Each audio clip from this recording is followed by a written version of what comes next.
maximum de vent, au milieu une chaleur moyenne et au bout le mijotage ou le tenir au chaud. Si ça déborde, qu'est-ce qu'on fait? Il y a un système qui va recueillir ce qui est débordement. Vous voyez, il y a un petit réceptacle ici. Alors quelque chose qui m'intrigue très fort, c'est la profondeur. Là, on est sur un plan de travail un peu plus profond.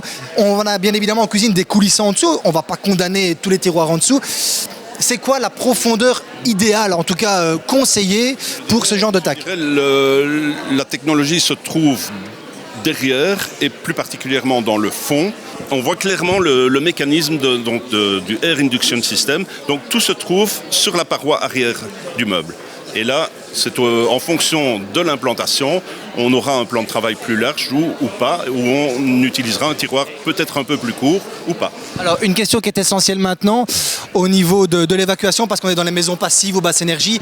Cette hotte fonctionne uniquement recyclage ou recyclage et évacuation? Les deux, je présume. Donc on a le choix, évidemment il y a un choix à faire au moment de l'installation, mais elle est utilisable avec les deux systèmes, soit recyclage ou évacuation. Alors une nouveauté, ça existe quand même depuis une petite année.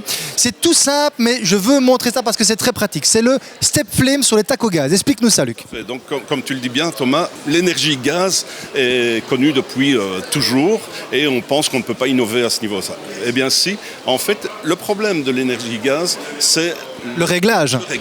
Et donc ici, on a un système qui s'apparente tout à fait au système de réglage d'une table de cuisson vitrocéramique, induction ou autre. Donc, comme on l'indique, on a des petits crans. Qui sont à la fois, on les voit, c'est noté, mais on a aussi la perception au toucher. Vous savez qu'ici, on peut sentir la différence. Sinon, c'est un bouton qui tourne à vide pratiquement dans le gaz.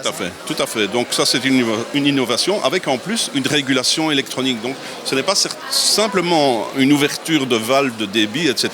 Il y a vraiment une régulation qui est mesurée pour qu'elle soit optimum et toujours la même.